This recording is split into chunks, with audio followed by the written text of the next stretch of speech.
Querido ouvinte, sejam todos e todas muito bem-vindos e bem-vindas a mais um episódio do Estrangeiro, o podcast de política internacional do Brasil de Fato, esse nosso encontro marcado aqui semanal para discutir os principais fatos da política lá no exterior, sempre, você já sabe, com a nossa visão, com o nosso jeito, uma visão popular do mundo. Eu sou o Lucas Stanislau e tá aqui comigo ele, fiel escudeiro, grande figura humana, Rodrigo Durão. Como é que você tá, Durão? Com frio, Lucas. Muito bom dia para você, para os nossos ouvintes que assistem, veem e ouvem a gente aqui do Estrangeiro toda quarta-feira, agora 11h02 da manhã. Você acompanha a gente no X, no Facebook, no YouTube, qualquer rede social do Brasil de Fato que te interessar, que você tenha acesso. E também na FM 98.9, bem no meio do dial, a Rádio Brasil de Fato, Lucas. Bora fazer então o Estrangeiro, esse lugar quentinho aqui no frio de São Paulo, para debater aí as notícias mais quentes do noticiário internacional. E vem fazer o programa com a gente, vem comentar, debater, mandar sua pergunta, sua sugestão, que a gente vai estar de olho aqui nas suas interações, porque essa ideia do Estrangeiro é derrubar aí as fronteiras que nos separam e que dividem os povos. Rodrigo Durão, hoje a gente vai de repeteco no episódio dessa semana, repetindo aí o tema Israel-Irã, porque afinal de contas o conflito desde a quarta-feira passada mudou bastante, tem novos elementos e inclusive a gente vai se perguntar aqui hoje se ele já acabou. Pois é, Lucas, essa semana não podia deixar de ser outra coisa, né? Não podia deixar de ser isso. Foi o tema que realmente dominou todo o noticiário internacional, preocupou todo mundo, né? Esse conflito entre Israel e Irã, que é uma semana quente, semana que teve a ampliação do conflito, com consequências que potencialmente assustadoras, imprevisíveis. Os Estados Unidos se juntaram, bombardearam o Irã, ajudando Israel. Teherã respondeu atacando bases dos Estados Unidos e países geralmente sóbrios, como a Rússia, declarando coisas como, por exemplo, podemos estar vendo o início de uma terceira guerra mundial, indicando que poderia, inclusive, ajudar militarmente o Irã. Tudo isso em meio à possibilidade de uma crise econômica global nova, né, com o fechamento do Estreito de Hormuz e até um desastre nuclear, o maior em décadas, nível Chernobyl, né, caso os bombardeios israelenses e estadunidenses tivessem destruído ou causado um vazamento nas usinas nucleares do Irã. De repente, quando tudo parecia estar arrumando para isso, aconteceu nada. De repente, Donald Trump saiu da Casa Branca com ar triunfante e decretou que tinha acabado tudo, inclusive batizando o que aconteceu de Guerra dos 12 Dias, como o batizador oficial, aquele que decide o nome dos conflitos mundiais e clamando para si a responsabilidade de ter acabado. Trump, o pacifista, acabou com o grande conflito que quase começou a Terceira Guerra Mundial. Para entender tudo isso, e no momento a gente está vivendo essa trégua tênue, essa trégua frágil entre Israel e Irã. É uma trégua com a mão no gatilho, como disse. Com várias mãos no gatilho, sim. Né? E com os dois lados, Lucas, clamando vitória. E se acusando mutuamente de violar esse cessar-fogo também, né? Cessar-fogo muito frágil e que a gente não sabe se está em vigor de fato ou não, né? Ou se continuam... esse dedo no gatilho, às vezes, é apertado, né? Uhum. Mas para entender melhor tudo o que está acontecendo, a gente vai até a Rússia falar com o Sergei Monin, nosso correspondente em Moscou. Sergei, às 11h05 aqui de Brasília, te dou uma boa tarde aí, já não é fim da tarde, né? E eu começo te perguntando quais as últimas desse imbróglio mundial. Boa tarde, Sergei. Bom dia para você. Bom dia para vocês. Prazer participar novamente do Estrangeiro. Pois é, Durão. A moto de acontecimentos, né, desde a semana passada. E a gente teve, como você bem mencionou, esse cessar-fogo até um pouco atabalhoado, né? Anunciado pelas redes sociais, logo depois violado por ambas as partes, uma irritação do Trump em relação a Israel, especificamente, né, que é um aliado, né, dizendo que os dois países não sabem o que estão fazendo. Coisa e depois, inédita, aparentemente, né, Sergei? os dois países realmente cessaram. É muito raro Oi, você ver, desculpa. é muito raro você ver um presidente estadunidense criticando Israel, né? E o Trump fez isso. Uma atitude um pouco errônea, né? Sim, exatamente, né? Eu acho que tem a ver com acho que tem a ver com o que você falou, né? Sobre essa postura do Trump de ser o líder, né? O IF, né? Dos acontecimentos internacionais, independente dos seus aliados, né? E, bom, aparentemente agora a gente, de fato, o cessar-fogo vingou. é, mas eu acho que vocês bem mencionaram já, é um cessar-fogo tênue, né? Eu acho que os riscos estão na mesa, é isso que a gente vai discutir hoje e vai acompanhar durante as próximas semanas, né? Porque a gente deve lembrar que os dois principais objetivos dessa operação, dessa agressão, inicialmente de Israel e depois do apoio dos Estados Unidos atacando o Irã também, não foram alterados, que é o objetivo de minar o programa nuclear iraniano, destruir, mesmo ele sendo, ao que tudo indica, ao que todas as evidências indicam, ainda de caráter pacífico, e, principalmente, minar o regime do Ayatollah Khamenei, de mudar o poder vigente no Irã. Então, esses dois fatores, eu acho que a gente deve acompanhar quais serão os próximos passos de Israel e com o seu apoio dos Estados Unidos. E eu acho que já tem um fato imediato, que inclusive já está na declaração oficial de Israel, que para quem vai sobrar esse cessar-fogo, mesmo que tênue e frágil, né, desses primeiros dias que a gente vai acompanhar, é a faixa de Gaza, né? Israel já manifestou que concorda com o cessar-fogo no Irã, só que vai voltar as atenções para Gaza. Então, acho que o massacre na faixa de Gaza continua e será uma região que vai continuar sendo abandonada pela estrutura internacional como um todo, digamos assim, e sendo atacada por Israel. E só para fechar esse primeiro comentário, as últimas notícias, como você perguntou, o Trump ele participa da cúpula da OTAN, que ocorre hoje, e ele fez uma declaração agora há pouco, dizendo que a situação entre Irã e Israel estaria resolvida e não espera novas ações militares no Oriente Médio. Então, o cenário agora atual é esse, com esse risco permanente e com, com o alvo de Gaza voltando à tona.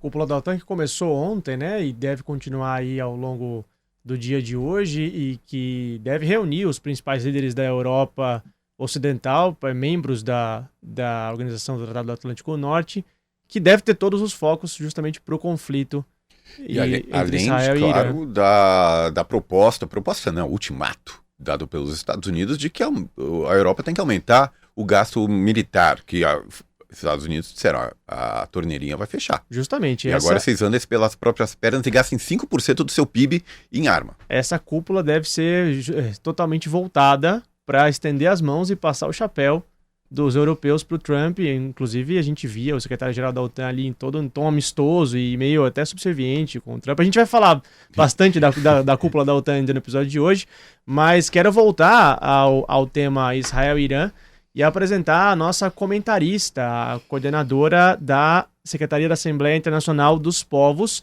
Stephanie Waterby, que está aqui com a gente presencialmente aqui nos frios estúdios do Brasil de Fato em São Paulo. Stephanie, obrigado pela sua presença.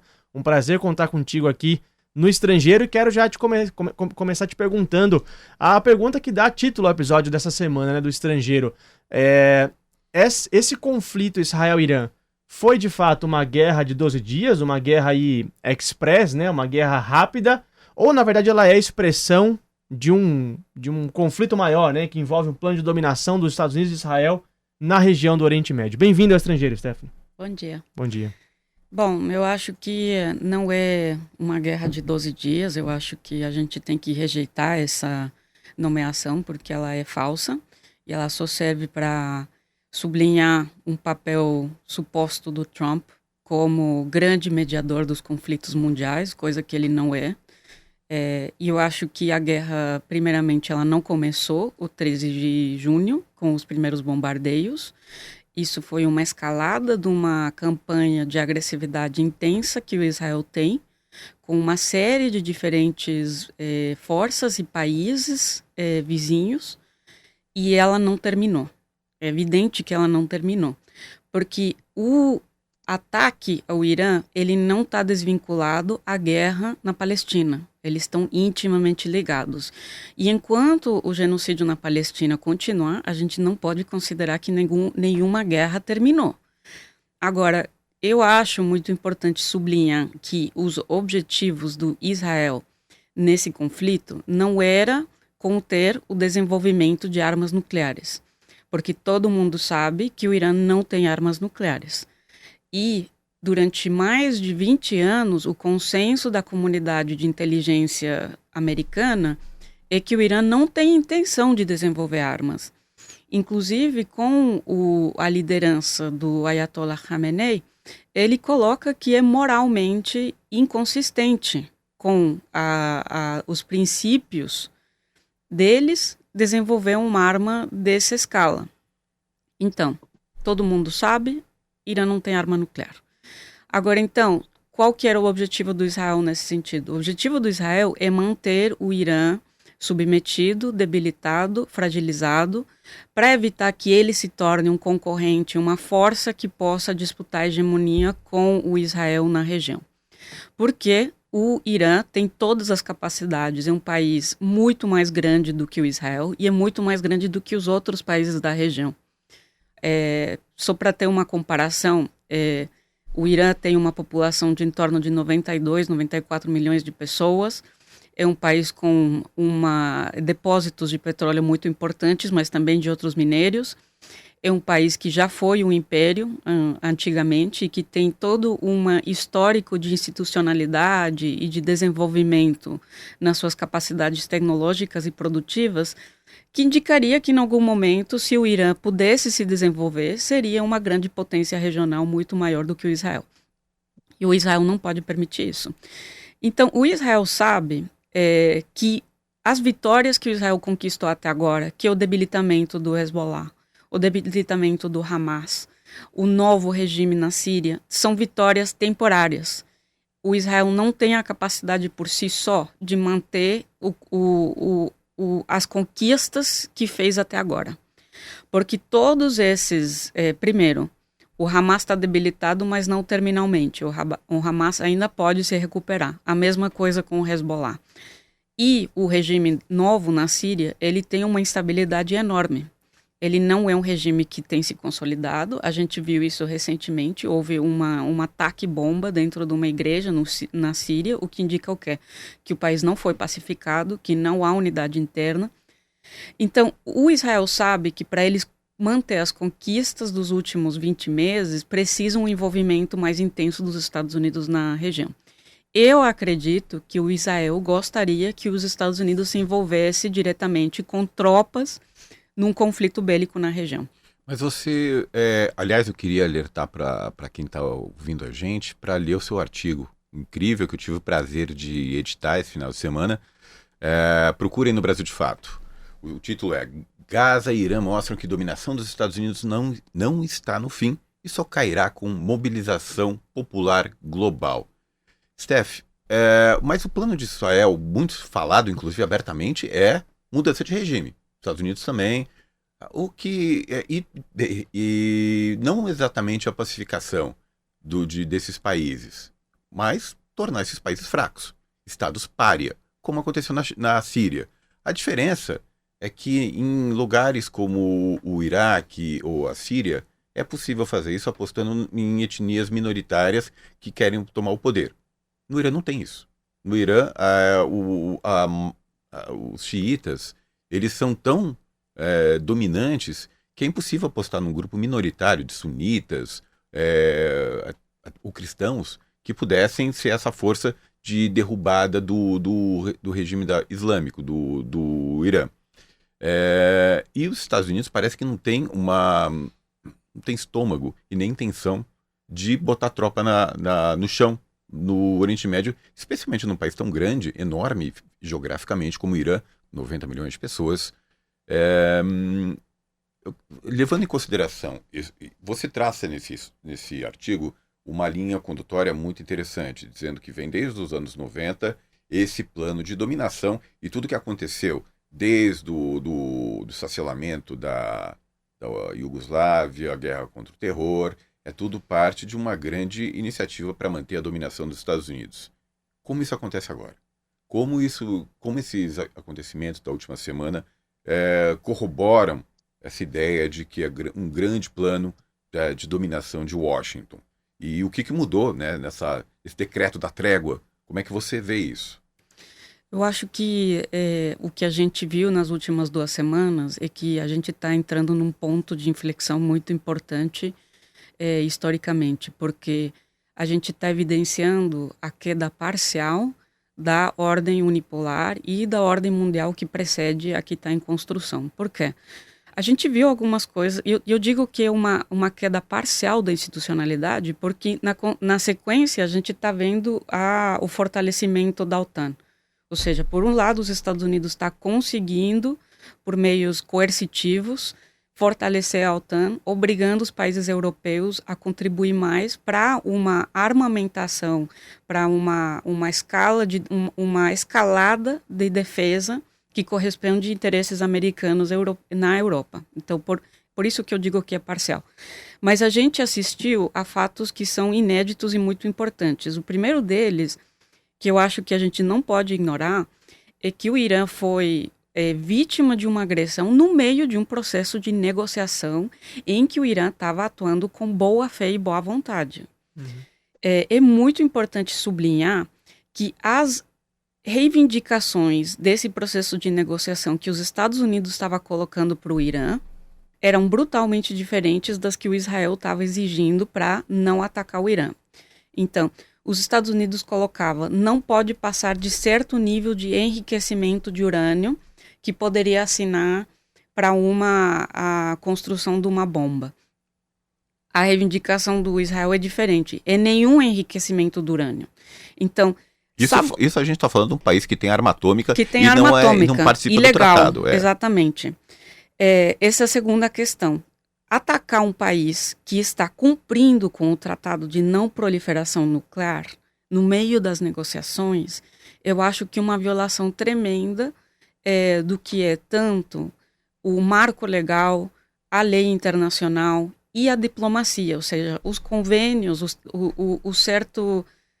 os princípios que sublinham a ideia de que vivemos numa ordem de leis. Não existe. Então, ficou muito evidente nesses últimos ataques que se deram que o único que vale é a força, que não vale a diplomacia, que não vale o que está sendo discutido e que não vale a lei. Então, o que isso vai fazer? Vai empurrar muitos mais países a desenvolver armas nucleares. Porque o que foi sinalizado muito claramente é que a única forma de você evitar uma agressão pelos Estados Unidos, os seus aliados, é você ter uma arma nuclear. A gente já teve um fato desse tipo nos 2000, quando a Coreia do Norte, depois da invasão do Iraque, só tem uma forma de evitar uma invasão, que é uma corrida muito acelerada para uma arma nuclear. E lembrando que existia muita conversa de mudança do regime de Pyongyang antes deles anunciarem que tem arma nuclear, né? Então é uma coisa que funciona, né? Então, o que a gente vê é que enquanto essa ordem unipolar ela está em crise, de certa forma, porque ela não consegue atuar dentro das leis que ela própria instituiu para se sustentar, a ordem multipolar emergente ainda é frágil, porque ela não tem a força necessária para contrarrestar isso. Por um lado, eu acho que pode ser que essa nova ordem multipolar, ela não acredita nas instituições que foram construídas para uma velha ordem, não aposta nelas mais, mas ainda não tem a força e a unidade para propor uma nova ordem. Então, eu sublinhei no artigo que se você olha para os BRICS como um todo, eles já são uma agrupação bastante heterogênea. Tem muitos aliados dos Estados Unidos dentro dos BRICS Plus, dentro dos BRICS ampliado, etc. Mas se você só olhasse nos BRICS, nos fundadores dos BRICS, que deveria ser entendido como uma certa núcleo de poder dos BRICS, também há muita desunidade. Tem um aliado fundamental do Israel ali, que é a Índia.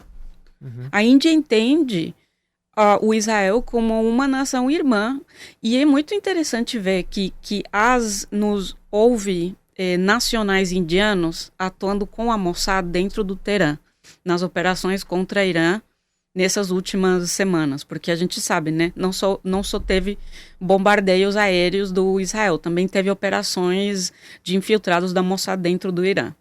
Então, como que a gente vai ver um enfrentamento com essa ordem unipolar se as próprias instituições multipolares que estão surgindo ainda estão divididas? Agora, nesse sentido, o que eu quero ressaltar é que é válido criticar a não atuação, a não capacidade de atuação de certos atores anti-hegemônicos, anti-imperialistas, mas eu não estou atribuindo a eles a crise que a gente está vivendo. A crise é evidente que é fruto do imperialismo em decadência. O que eu estou querendo reivindicar é que a gente não pode terceirizar o nosso papel de luta para fazer com que essa ordem multipolar, que realmente corresponde a uma ordem mais egalitária, mais democrática e mais pacífica para a diplomacia dos Estados. Eu acho que essa nova ordem não vai surgir sem pressão de baixo.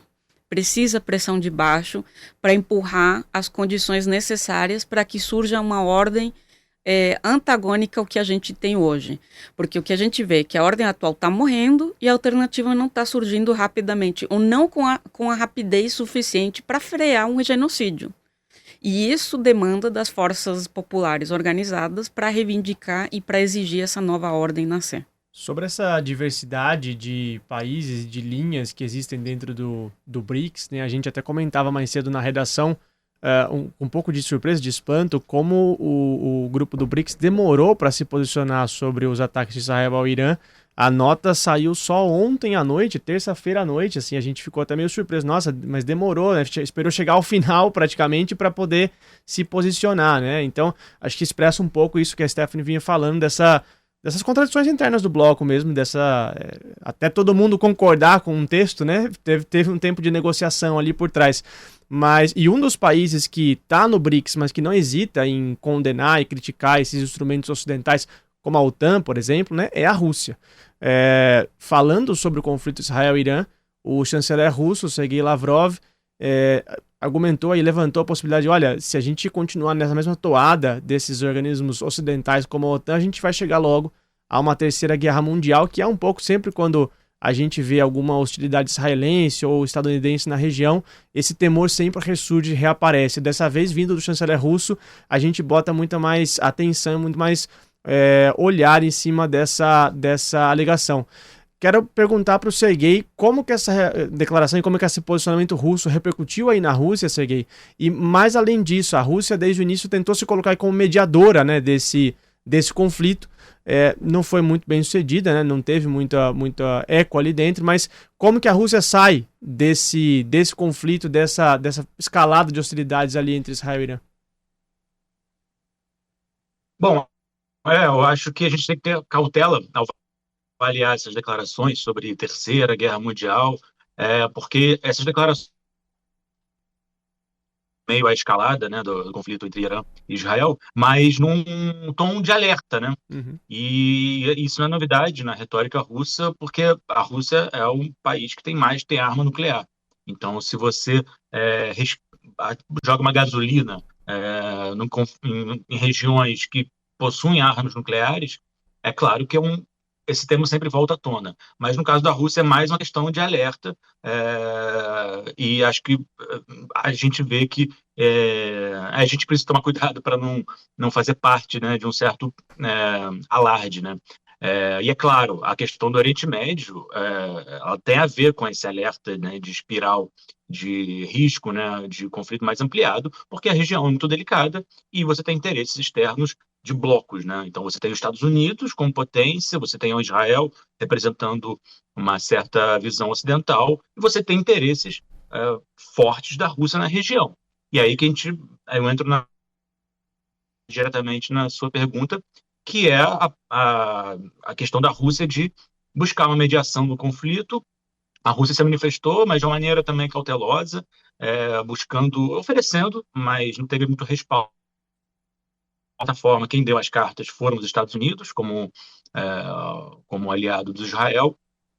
E a Rússia também, ela não excluiu o oferecimento de um apoio militar em caso de uma escalada maior e se tivesse um pedido mais direto do Irã. Mas isso foi noticiado, foi vinculado como uma potencial entrada mais direta da Rússia no conflito, o que também é preciso ver com muita calma. A Rússia é um aliado importante do Irã. A Rússia vê no Irã e em outros países nos quais a Rússia perdeu uma certa influência na região, principalmente com a queda de Bashar al-Assad na Síria. Então, a gente vê a aliança com o Irã é um importante contrapeso de influência da Rússia, mas não só da Rússia, como um contrapeso de uma hegemonia ocidental no mundo, né? E a região é muito importante, ela tem essas fronteiras divisórias no plano da política internacional. Então, e aí voltando ao que vocês já comentaram agora, a Rússia tem essa defesa de um mundo multipolar, e o que claramente está na estratégia israelense, que não é de agora, já é antiga, é de ter uma hegemonia no Oriente Médio, né, do ponto de vista político, militar.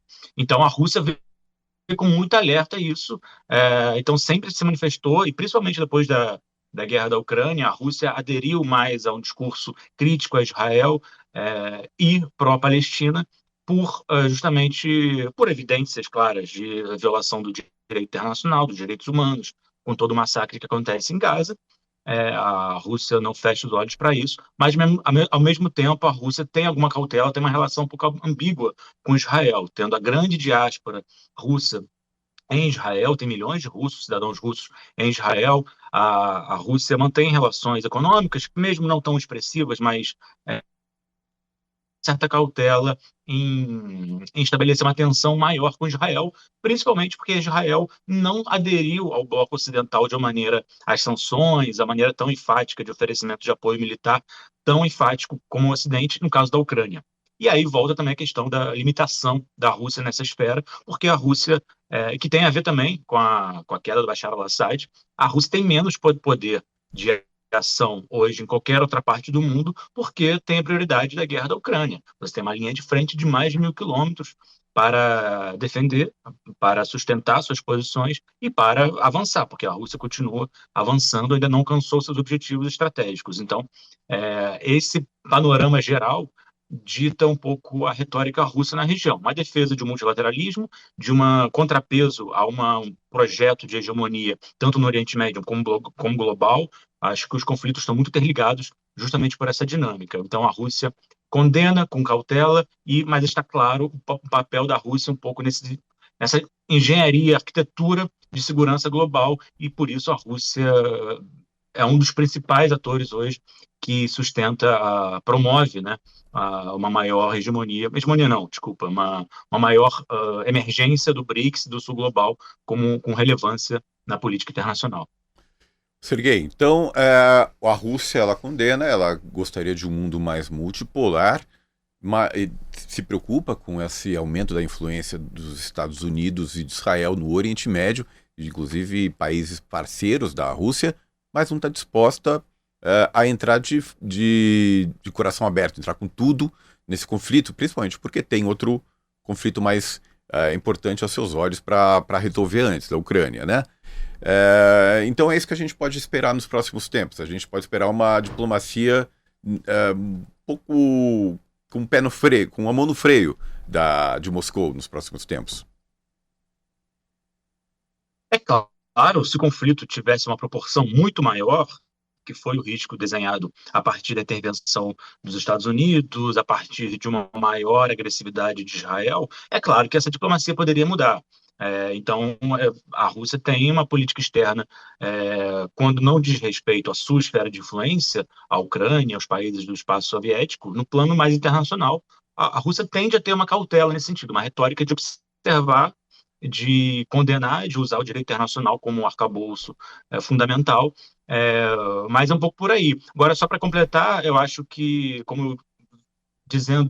fazendo essa relação com a guerra da Ucrânia, a relação com os Estados Unidos tem esse fator também, porque a gente está num momento que é inegável uma maior aproximação, pelo menos um esfriamento da tensão entre Rússia e Estados Unidos após o mandato do Donald Trump, né?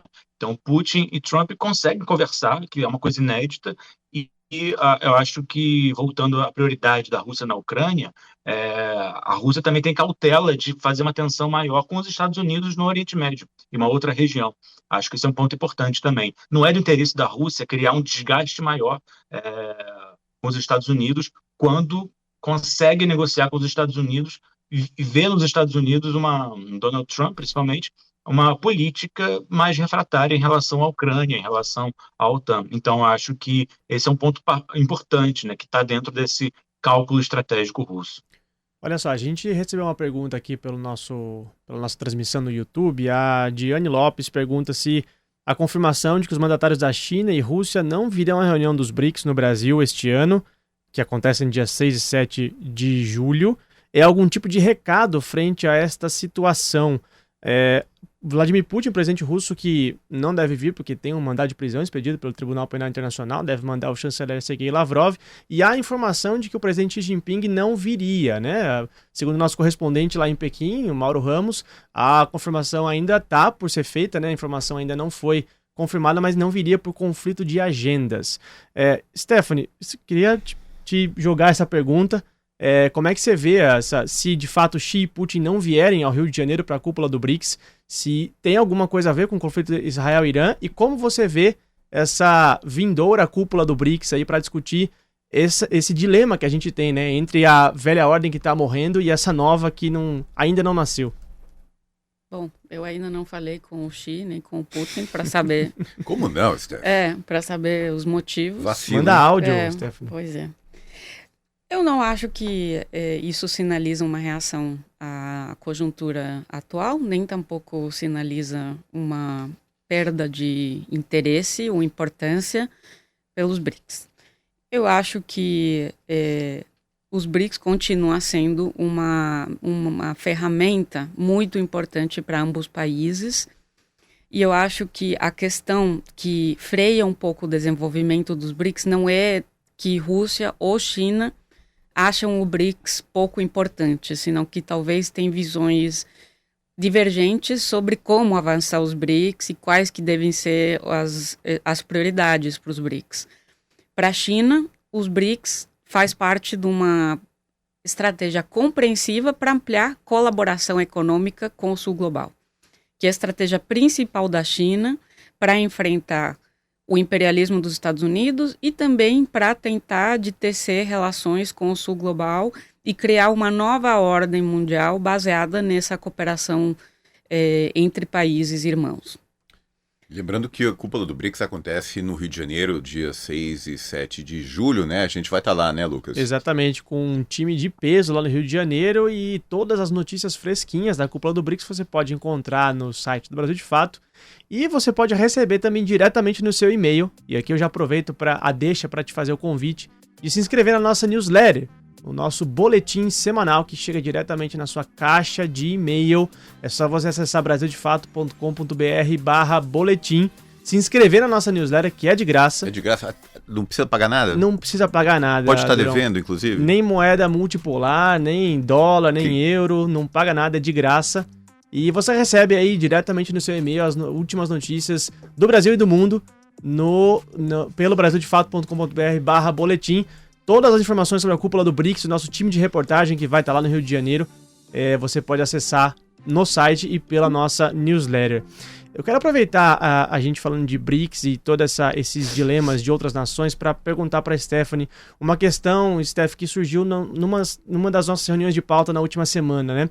A gente vinha se perguntando, aproveitando inclusive para dizer que o Irã suspendeu, né, a colaboração, as suas relações com a Agência Internacional de Energia da ONU, mas a gente vinha se perguntando, né, esse ataque de Israel e dos Estados Unidos contra as instalações nucleares do Irã não abre um precedente perigoso para qualquer outro país que queira aprofundar o seu programa nuclear ou queira iniciar um programa nuclear também sofrer algum tipo de agressão e hostilidade como essa? Ou seja, o Brasil, por exemplo, tem um programa nuclear.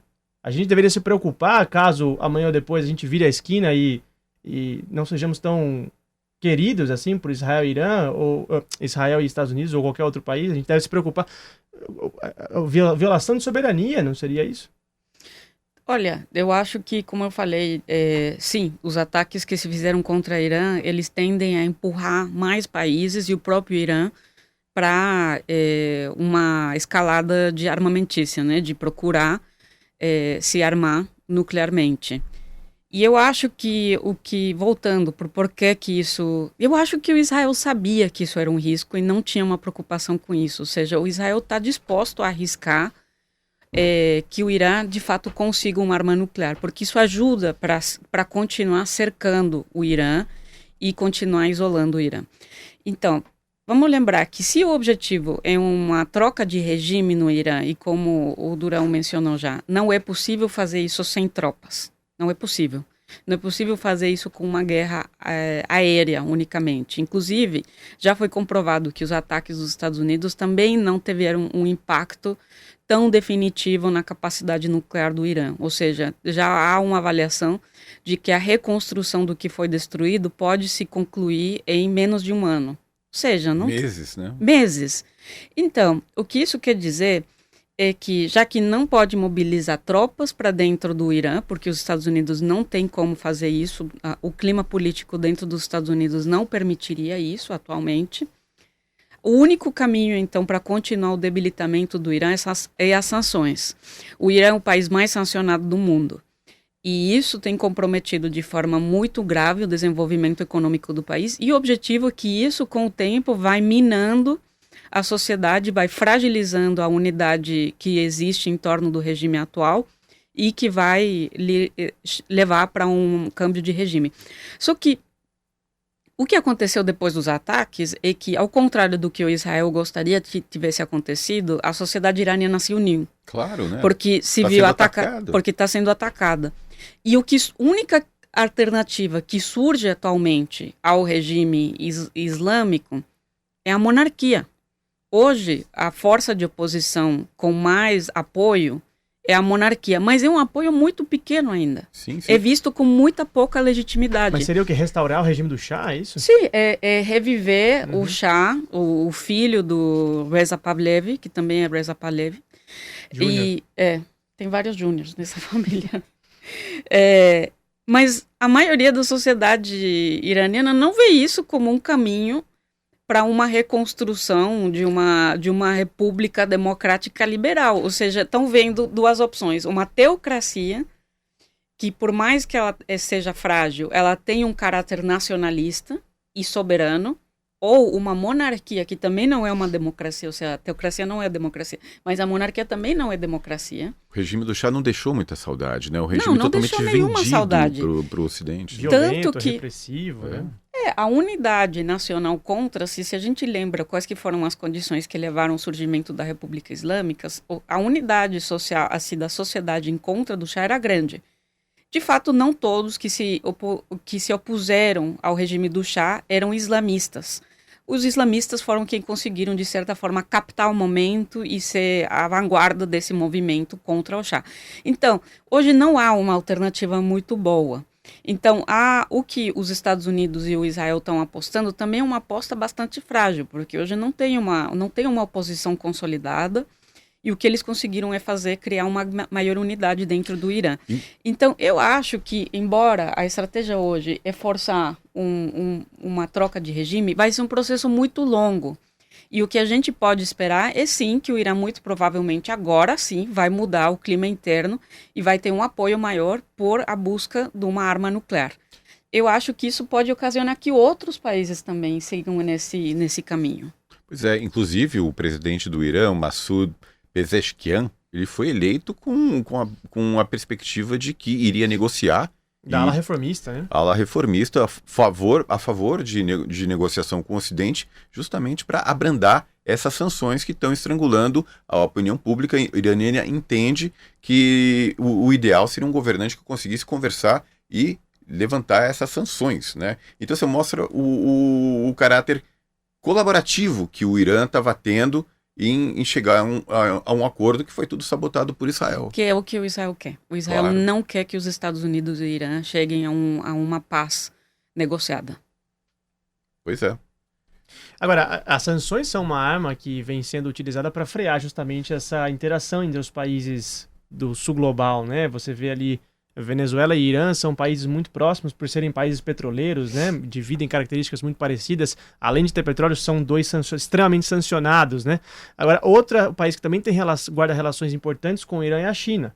Sim. E aí eu te pergunto, Stephanie, atacar o Irã é tentar conter o avanço da China na região?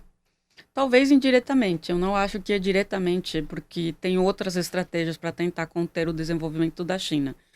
A China é o maior parceiro econômico do Irã e é o único país que, de forma assertiva, tem violado as sanções, porque a China compra uma boa quantidade do petróleo iraniano. A China faz isso porque precisa de se abastecer. A China não tem petróleo, né?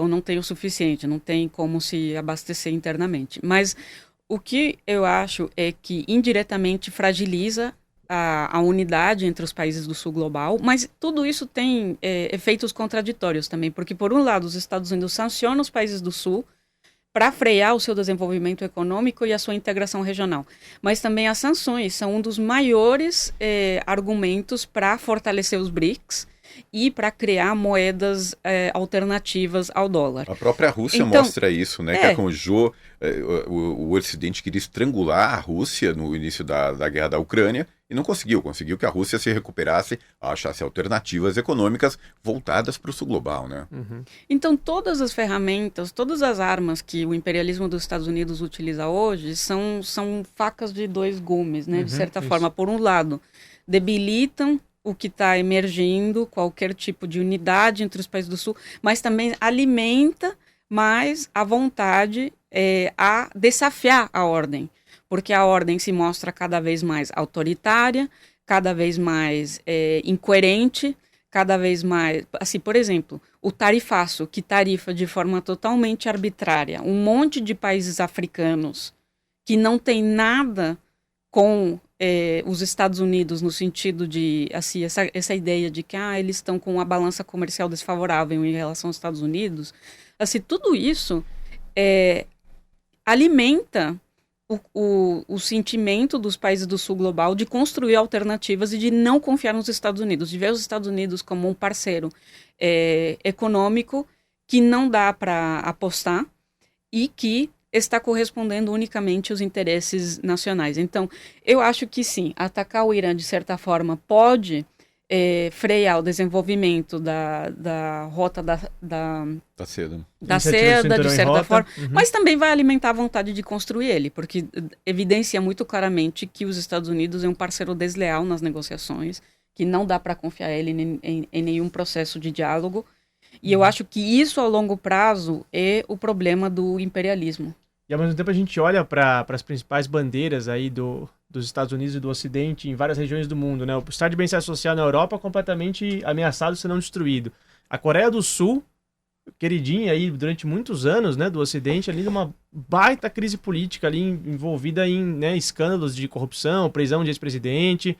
Israel, tido como a única democracia do Oriente Médio, entre mil aspas, completamente um estado evidentemente fascista, genocida e também ali um governo que se sustenta à base do genocídio. Então, assim, para os povos do sul global, quando olham para alguma perspectiva que o Ocidente vai me dar, né? Não, e também os Estados Unidos perdeu toda a legitimidade moral com o genocídio da Palestina, porque durante meses tentou acusar a Rússia de ser um invasor violento, agressivo, etc. E ao mesmo tempo, assim, pouco depois, fica encobertando o Israel, que está fazendo uma coisa muito, muito, muito mais severa do que qualquer coisa que a Rússia tem feito durante os últimos 4 anos. Então, os Estados Unidos está se fragilizando com todas as ações que está fazendo para sobreviver, de certa forma. E isso é bem entendido dentro da comunidade de inteligência americana. Assim, há uma compreensão sobre isso.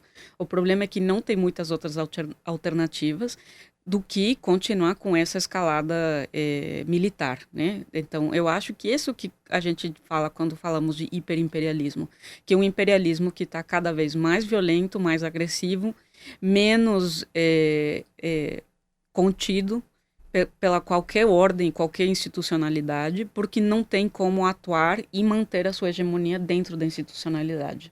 Eu queria perguntar para o Serguei... como é que o povo russo vê essa questão de driblar as sanções lá dentro, né, da Rússia?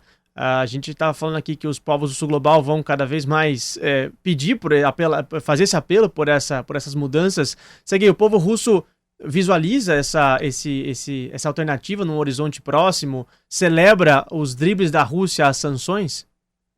Eu acho que a questão das sanções é muito interessante para a gente entender todo esse jogo, né, geopolítico, né? Só querendo voltar um pouquinho à questão do Irã, antes de falar de Rússia, lembrar que o plano de ação conjunto global para o Irã, que é o acordo estabelecido entre os países do Conselho de Segurança da ONU, mais a Alemanha, com mediação da ONU, é um acordo que foi feito lá na década passada já, no qual o Trump, como último ato do seu primeiro mandato, em 2018, se retirou unilateralmente, que é um acordo feito, um êxito multilateral, de fato, de aliviar as sanções do Irã para o Irã ter uma certa limitação do seu enriquecimento de urânio, com observação internacional e tudo mais. E isso vinha sendo bem sucedido. Isso é um interesse tanto entre o Irã quanto dessa preocupação internacional, por mais que tenha muita assimetria, né, em relação à questão nuclear, muita hipocrisia, assim, como a gente já mencionou aqui, né? Então, eu acho que isso, agora, no auge da tensão entre Israel e Irã, o Irã ameaçou sair do Tratado de Proliferação Nuclear, que vinha respeitando, que respeita, né? Então, isso aumenta também a tensão nuclear. Já voltando para a situação da Rússia, a Rússia também, em todas as plataformas de negociação, de abertura de mediação em relação à Ucrânia, busca também usar o alívio das sanções como argumento para buscar uma paz, uma resolução. Então, as sanções sempre estiveram na mesa de negociação quando, por exemplo, a Rússia conseguiu estabelecer um acordo de grãos com a Ucrânia para escoar a produção de grãos e aliviar essa escassez no mercado global. Quando foi tentada uma iniciativa que se tornou frágil e ineficaz de um cessar-fogo de infraestruturas energéticas, também aliviando algumas sanções pontuais econômicas. Então, para a Rússia, sempre é uma barganha importante, né? Mas a dinâmica das sanções é muito diferente, claro, até porque a Rússia conseguiu controlar esse bloqueio de uma maneira muito eficiente, né? Já vinha se preparando desde 2014, quando as sanções do Ocidente tiveram um pouco mais de êxito, afetaram mais a economia da Rússia. Então, a Rússia vinha se preparando sabendo que ao iniciar o conflito na Ucrânia ia ter um pacote muito mais forte, né? Então, eu acho que, sim, está sempre na barganha para buscar alguma solução pacífica para furar um bloqueio unilateral, como no caso do Ocidente em relação à Rússia e no caso contra os países que sofrem sanções pesadas, de uma maneira que contradiz justamente o que o Sul Global, que o BRICS promovem, que é um multilateralismo, uma forma hegemônica, não intervencionista na política de alguns países. Agora, Serguei, você que está aí na Europa, embora seja um pedacinho do Sul Global, aí na Europa, um pedação do Sul Global, né? A Rússia. Como você vê as declarações que foram feitas desde o início dos ataques de Israel ao Irã, como, por exemplo, o do chanceler da Alemanha, o Merz, falando que isso seria um trabalho sujo que Israel está fazendo por nós. E ao mesmo tempo a gente vê o aumento da extrema-direita na Europa. Você acha que isso seria uma resposta de um político, que ele, acima de tudo, é um político, né? Ele quer ser eleito, ele quer ter uma carreira política. Isso seria um afago, um agradinho a esse aumento do eleitorado da extrema-direita na Europa, que cobra posturas mais fascistas, posturas pró-Israel, enfim, uma corrida armamentícia maior. Você acha que, enquanto o Sul Global está caminhando para um afastamento cada vez maior dos Estados Unidos, a Europa está fazendo o caminho oposto, está perdendo o pudor de sujar as mãos?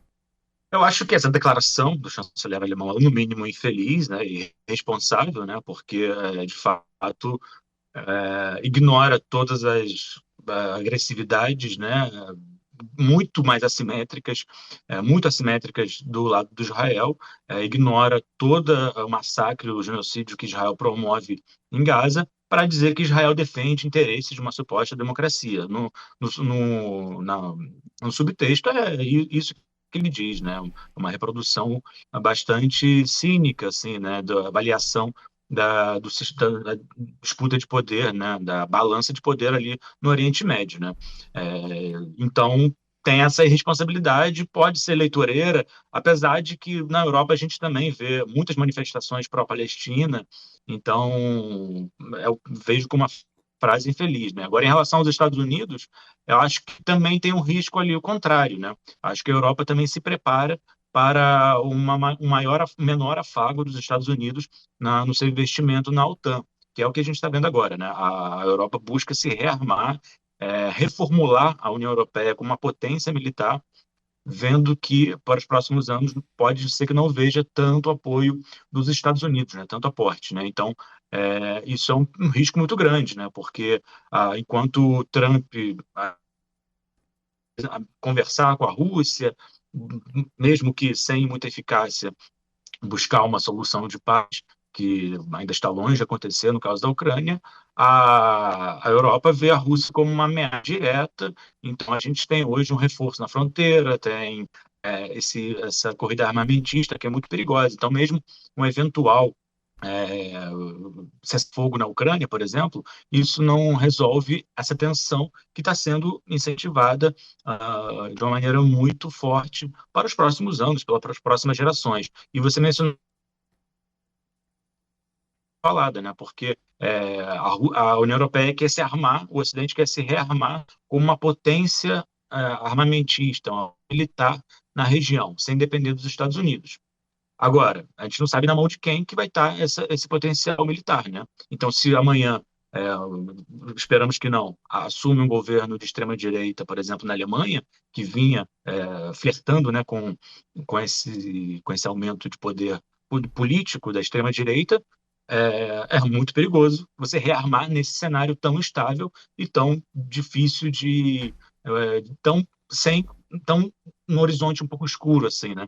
De representação democrática popular. Então, acho que é um cenário muito perigoso que se cria. Agora, enquanto a gente observa o cessar-fogo entre Israel e Irã, tem uma coisa, Rodrigo Durão, que não cessa. O quê? O nosso terra plana. E a gente vai brincar dele agora.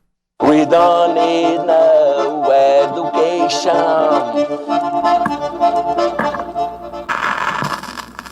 A Terra é plana. Então tá bom. Muito bem, chegamos ao segundo bloco do podcast O Estrangeiro, nosso quadro Terra Plana, para a gente dar aquela desupilada, né? O nosso compromisso com a serotonina dos ouvintes e trazer também, e com a denúncia, né, das bizarrices que saíram na semana. Se você está chegando pela primeira vez aqui e não conhece, é muito simples, é uma gincana saudável, uma competição amistosa entre nós aqui do Brasil de Fato, nós do Estrangeiro. A gente vai trazer os maiores absurdos, as maiores terraplanistas que saíram na semana, e quem vai escolher quem merece o troféu é a nossa querida convidada, Stephanie Waterby. Então eu começo diretamente de Moscou com Sergei Monin. O que você traz pra gente, Sergei? Bom, eu acho que como uma cereja do bolo, né, de tudo que a gente discutiu hoje, meu Terra Plana vai para a indicação de Donald Trump ao Prêmio Nobel da Paz, que foi não um apelo internacional ainda, feito por um pedido formal, uma carta enviada por um senador republicano, claro, mas já com respaldo de um embaixador israelense, dizendo, as aspas são realmente o cúmulo, né, disso que a gente falou, né, dessas hipocrisias, né, desse cinismo de reforçar o papel dos Estados Unidos, do Donald Trump, como um pacificador contra as ações de um regime como o Irã. Então, é muito hipócrita, claro, você vê essas imagens que a gente está vendo divulgadas pelo Trump durante horas, né, após o anúncio do cessar-fogo, né, na última segunda-feira. Assim. Cara, parece um então, claro, um grande projeto combinado, do né? Donald Trump.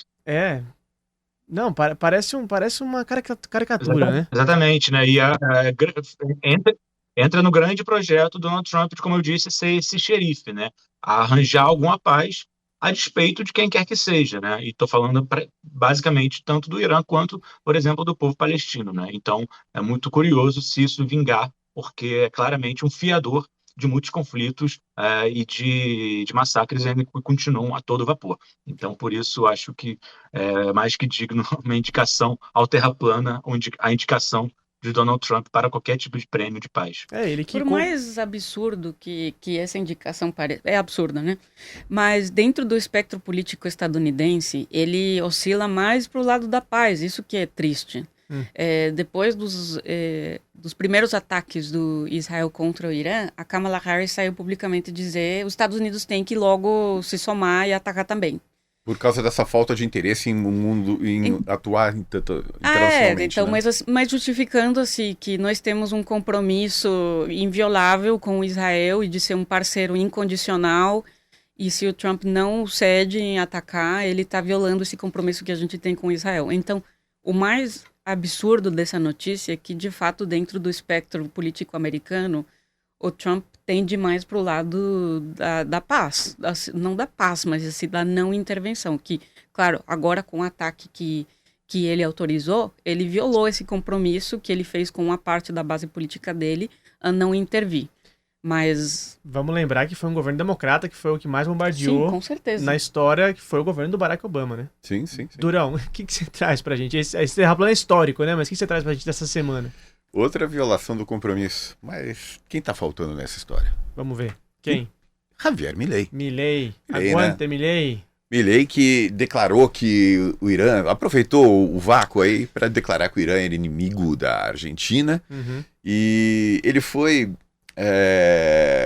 o chanceler, o ministro das Relações Exteriores de Israel, o Gideon Sa'ar, na semana passada fez uma postagem nas redes sociais, no qual ele comemorou o bombardeamento de uma prisão no Irã, com uma seguinte frase em espanhol mesmo. Ele falou, viva a liberdade, carajo! Claro. Terminou assim, né? O que pode ser uma bizarrice, uma coisa engraçada, mas que tem um tom bem sombrio, né? Que é o lema do governo Milei. É o lema do governo, da campanha presidencial do Milei, é o lema do governo e que demonstra uma aliança entre esses governantes de extrema-direita. Eu duvido muito que o Milei consiga identificar o Irã no mapa do mundo. Mas ele levou uma bronca dos parlamentares de oposição por ter violado o compromisso constitucional argentino de ser uma força a favor da paz e da neutralidade. A gente devia submeter os presidentes da América Latina a um quiz, né? Onde está o Irã? Geográfico de onde está o Irã. Eu vou para a Argentina também, gente. E eu vou com a decisão absurda da justiça argentina de tentar proibir a ex-presidenta Cristina Kirchner de aparecer na própria sacada da casa dela, onde ela vai ficar presa em prisão domiciliar por 6 anos. Foi a pena a qual ela foi condenada. A gente tem episódio no Estrangeiro sobre a condenação da Cristina Kirchner. E a justiça da Argentina tentou proibir ela de aparecer na própria sacada, argumentando ali que atrapalharia a paz do bairro, ali onde ela mora, a boa convivência ali dos vizinhos. Ia ser uma perturbação, né, para os vizinhos ali da ex-presidenta. Na verdade, o que está por trás disso é tentar proibir ela de fazer política, né? Tentar de aparecer, de mandar um tchauzinho para os apoiadores, cantar a marcha peronista ali, ao melhor estilo Evita Perón, né, da varanda. Então, tentaram proibir ela de aparecer na sacada. Isso já caiu, foi derrubado. Ela vai poder aparecer na sacada, mas eu achei muito engraçado porque isso virou na Argentina uma celeuma durante dias e semanas, assim, se ela ia poder ou não aparecer na sacada. E os comentaristas de notícias ficavam lá na Nación, no Clarín, na TN, na C50, vai aparecer, não vai aparecer, por que pode, por que não pode, na própria sacada da casa. Essa mística da política argentina que só acontece lá, assim, umas coisas maravilhosas. Stephanie, obrigado por estar aqui com a gente hoje, foi maravilhoso, como sempre a casa é sua, vote quando quiser, e para quem vai o seu voto? Eu acho que essa última notícia, eu gostei de a sensação de que o que coloca em risco a sociedade é a Cristina Kirchner numa sacada. Enquanto o resto do mundo discute guerra nuclear. Boa. Muito bem. Uma boa sacada. Viva Perón. Serguei Monin, muitíssimo obrigado pela sua participação e até a próxima. Eu que agradeço, sempre um prazer. Até a próxima. Durão, muitíssimo obrigado, querido camarada, e até Até daqui a alguns dias, né? Semana que vem não estará aqui, é isso? Até setembro, compadre. Caramba. Vai demorar para nós dois estarmos aqui de volta. Logo mais vamos passar o calendário aí dos próximos episódios pros ouvintes. Mas por enquanto a gente passa a ficha técnica. Vamos O nessa. Estrangeiro é apresentado e escrito por mim, Rodrigo Durão, e por Lucas Stanislau, direção de Camila Salmásio, produção de Letícia Holanda, edição e sonorização de Fábio Balbini, operação do Switcher, Guilherme Kobayashi, identidade visual é do Rafael Canoba. No Brasil de Fato, a coordenação de áudio e vídeo é da Muniz Ravena, a coordenação de redes sociais é da Rafaela Cury e a direção executiva é da Nina Fidelis. Querido ouvinte, muitíssimo obrigado e até quarta-feira que vem. Tchau.